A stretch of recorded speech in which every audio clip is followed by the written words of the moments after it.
అందరూ సహజంగా అనుకుంటారు దుబాయ్ ధనిక దేశంగా మారడానికి కారణం అక్కడ ఆయిల్ బావులు ఉండడం వల్ల అని. కానీ దానికి కారణం అది కాదు. దుబాయ్ జీడీపీలో ఆయిల్ కొన్న వాటా 1% కన్నా తక్కువ. ప్రపంచంలోనే ఎత్తైన బిల్డింగ్లున్నది, పోలీసులు లాంబర్స్ కార్లను డ్రైవ్ చేసేది దుబాయ్లోనే. ఇన్వెస్ట్మెంట్కి, లగ్జరీకి కేర్ ఆఫ్ అడ్రస్ అయిన దుబాయ్కి అసలు డబ్బులు ఎక్కడి నుంచి వచ్చాయి? అంతేకాదు, ప్రపంచ దేశాల నుంచి ఇన్వెస్టర్స్ని అసలు ఎలా అట్రాక్ట్ చేస్తుంది? ఈ దుబాయ్లో ఏముందో ఇప్పుడు చూద్దాం.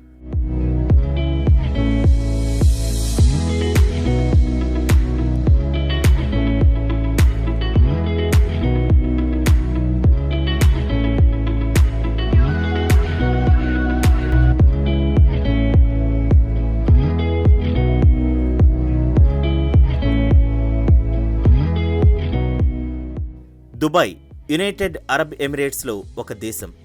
ఈ యుఏఈలో మొత్తం 7 స్టేట్స్ ఉన్నాయి. వీటినే 7 ఎమిరేట్స్ అంటారు. అబుదాబి, అజ్మన్, దుబాయ్, ఫుజీరా, రసైల్ ఖమా, షార్జా, ఉమ్మాల్ ఖ్వాయిస్, ఈ 7 స్టేట్స్ కలిపితేనే యుఏఈ. వీటిలో అబుదాబి యుఏఈ క్యాపిటల్.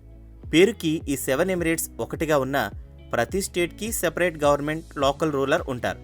అంతేకాదు, ఇక్కడ ఇస్లాం మతం ఎక్కువగా ఉంటుంది. అలాగే అందరూ వాడే కామన్ కరెన్సీ దిరామ్.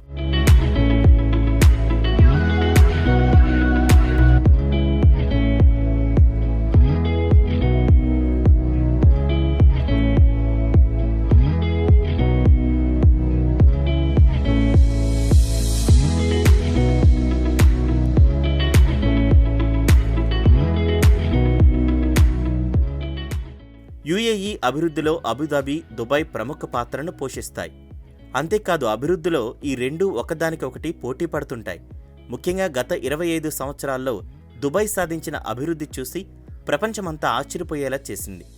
2008లో వచ్చిన గ్లోబల్ ఎకనామిక్ క్రైసిస్ దుబాయ్ను కూడా దెబ్బతీసింది.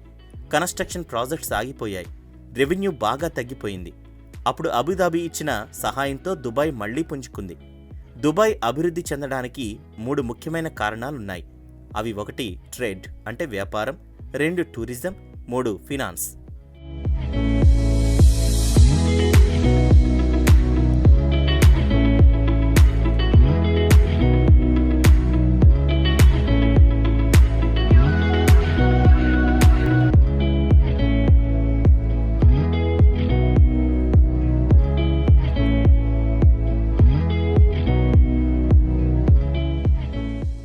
ముందు మనం ట్రేడ్ అంటే వ్యాపారం గురించి మాట్లాడుకుందాం.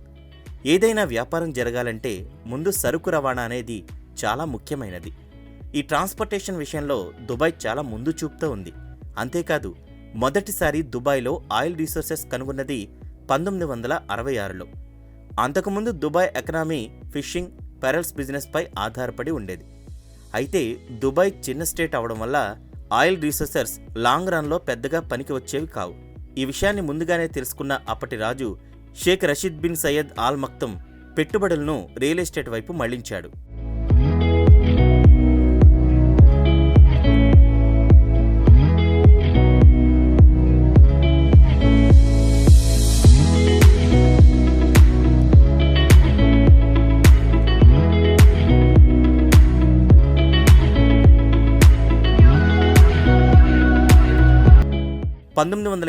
లో దుబాయ్ రూలర్గా తన జీవితాన్ని మొదలుపెట్టినప్పటి నుండి ఇన్ఫ్రాస్ట్రక్చర్ మీద ఎక్కువగా దృష్టి పెట్టాడు. అంతేకాదు, దుబాయ్ని ప్రపంచ పటంలో నిలిపింది అక్కడున్న జల రవాణా, సీపోర్టులే.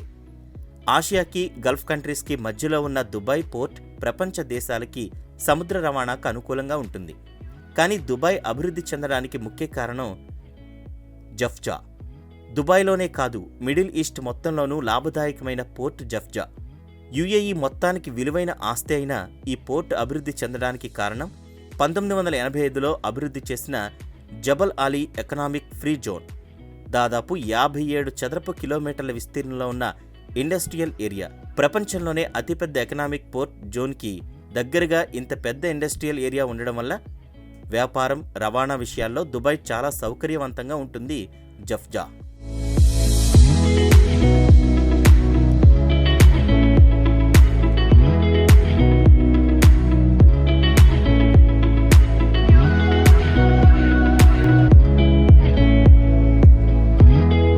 తర్వాత దుబాయ్ ఇలాంటి ఎకనామిక్స్ ఫ్రీ జోన్లను 20కి పైగా ఏర్పాటు చేయడం మొదలుపెట్టింది.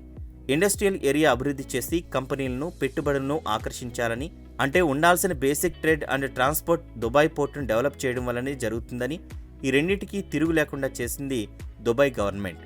అంతేకాదు దుబాయ్ అభివృద్ధి చెందడానికి ఇంకో ముఖ్య కారణం ఈజ్ ఆఫ్ డూయింగ్ బిజినెస్.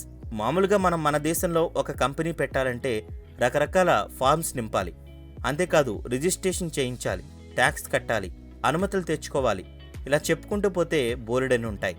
కానీ దుబాయ్ ఇలాంటి అడ్డంకులను పూర్తిగా తొలగించింది.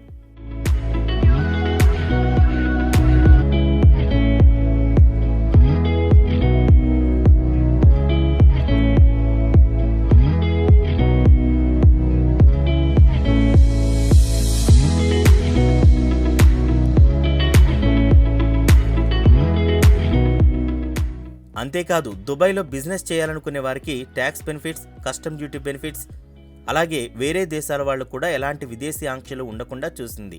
కేవలం జఫ్జా జోన్లో కొన్ని వేల కంపెనీలు FDI అంటే ఫారెన్ డైరెక్ట్ ఇన్వెస్ట్మెంట్ పద్ధతిలో స్థాపించబడ్డాయి. ఇవే ఇప్పుడు మొత్తం UAE GDPలో 20% చేస్తున్నాయంటే మనం అర్థం చేసుకోవచ్చు దుబాయ్ అభివృద్ధిలో FDI భాగం ఎంతుందో. అలాగే కేవలం ఈ ఒక్క జోన్లోనే దాదాపు 1,50,000 మంది పనిచేస్తూ సంవత్సరానికి $80 బిలియన్ ఆదాయాన్ని తీసుకొస్తున్నారు.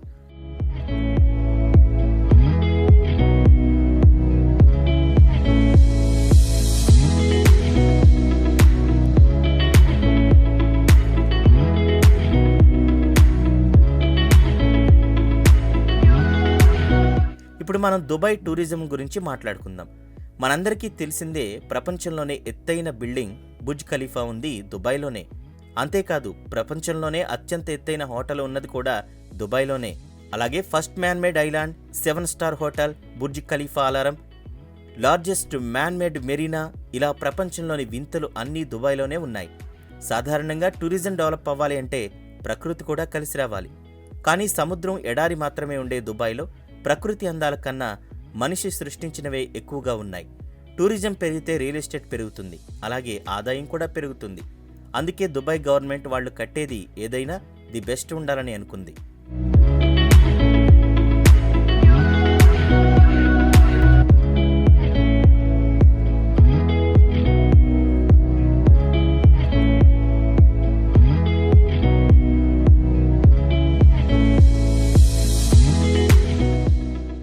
అందుకే టూరిస్టులకు ఇష్టమైన యాక్టివిటీ షాపింగ్, దీనికోసమే ప్రపంచంలోనే పెద్ద షాపింగ్ మాల్ అయిన దుబాయ్ మాల్ను కట్టింది. దుబాయ్ అంటేనే ఒక స్టేట్ సింబల్ మరియు luxury. Millionaires destination Burj Khalifa, palm island లాంటి వెంచర్స్లో ఇంటర్నేషనల్ సెలబ్రిటీస్ చాలామంది పెట్టుబడులు పెట్టారు. కాస్ట్ ఆఫ్ లివింగ్ అలాగే quality of living perfect balance ఉండే సిటీల్లో దుబాయ్ ఒకటి. ఆదాయంతో పాటు లగ్జరీని కోరుకునే వారికి ప్రత్యామ్నాయంగా మార్చింది దుబాయ్ గవర్నమెంట్.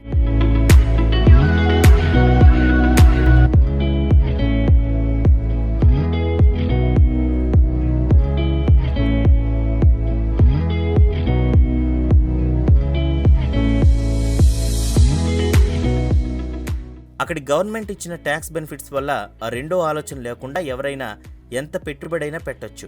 మన దేశం నుండి దుబాయ్ వెళ్లి కోట్లు సంపాదించిన వాళ్ళు చాలామంది ఉన్నారు. మన దేశంలోని కంపెనీలకు కూడా హెడ్ ఆఫీసులు దుబాయ్లో, అరబ్ కంట్రీస్లో ఉండటానికి ముఖ్య కారణం వాళ్ళు ఇస్తున్న ట్యాక్స్ బెనిఫిట్స్. అందువల్లే దుబాయ్ అతి తక్కువ కాలంలో ప్రపంచంలోనే అత్యంత ధనిక దేశంగా మారింది. అద్భుతాలు అనేవి ఎప్పుడూ ఒక్క రోజులోనే జరిగిపోవు. అలా దుబాయ్ కూడా ఒక్క రోజులోనే అభివృద్ధి చెందలేదు. ఒక గొప్ప కట్టడం వెనక రాళ్లు మోసిన కూలీల కష్టం కూడా ఉంటుంది. అలాగే దుబాయ్ విషయంలోనూ జరిగింది. దుబాయ్లో 80% మంది ప్రజలు వేరే దేశం నుంచి వచ్చిన వలసల వాళ్లే. ఉపాధి కోసం ఎంతో మంది construction workers India, Pakistan, Bangladesh నుంచి వలస వచ్చిన వాళ్లే.